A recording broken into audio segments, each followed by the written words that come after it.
ओंकार news media.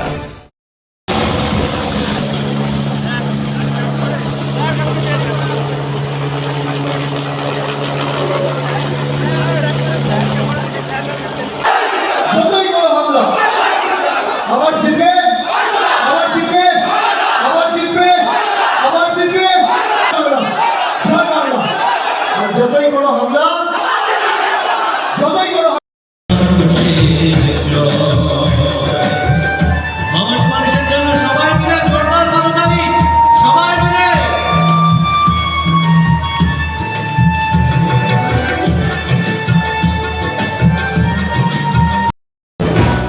जिसके दम के नामे लब सच्चा दिल अपने ही दम पे जीते जो कर मुश्किल तृणमूल সবার সেরা সত্যের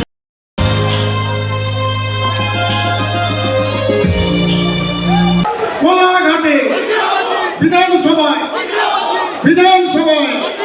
তমলুক লড়বো আমরা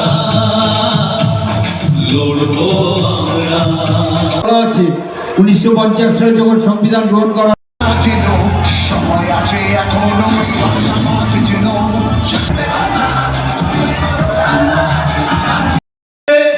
নির্মাণের একটা দাবি, পাকা নির্মাণের একটা দাবি আপনাদের বরাবর ছিল।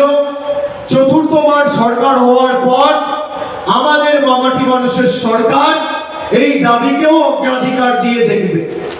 আমি আপনাদের প্রথমেই বলি, 23 তারিখ আপনাদের নির্বাচন।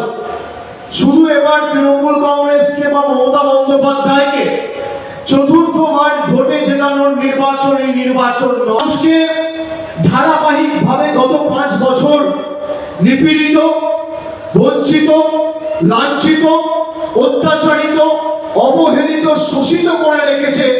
সেই বাংলা বিরোধী জমিদারদের উচিত শিক্ষা দেওয়ার নির্বাচন এই নির্বাচন। এই ভোট শুধু নির্বাচিত করার ভোট নয়, এই ভোট প্রতিবাদের ভোট, এই ভোট প্রতিরোধের ভোট, এই ভোট প্রতিশোধের ভোট। যখন ইচ্ছা মানুষকে যারা লাইনে দাঁড় করিয়ে দিয়েছে, কখনো কোভিডের নামে অপরিকল্পিত লকডাউন করে লাইনে দাঁড় করিয়েছে, কখনো এসআইআর এর নাম করে ভোটাধিকার যারা 78 বছর পরেও দেশ স্বাধীনতার পরে নিজের নাগরিকত্বর প্রমাণ দিতে গিয়ে লাইনে দাঁড় করিয়ে দিয়েছে, কাউকে নোটবন্দির নাম করে লাইনে দাঁড় করিয়ে দিয়েছে, কাউকে গ্যাস সিলিন্ডার কেনার নাম করে লাইনে দাঁড় করিয়ে দিয়েছে।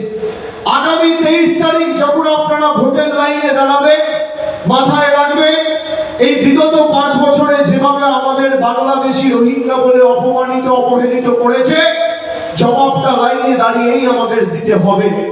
আর আগামী 4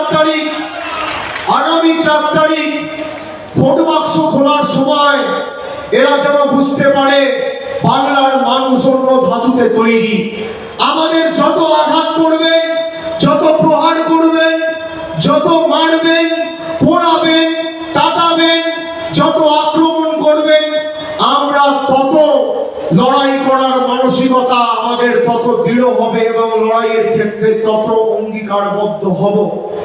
আমি আপনাদের সকলকে কিছু তথ্য পরিসংখ্যান এখানে দেবো।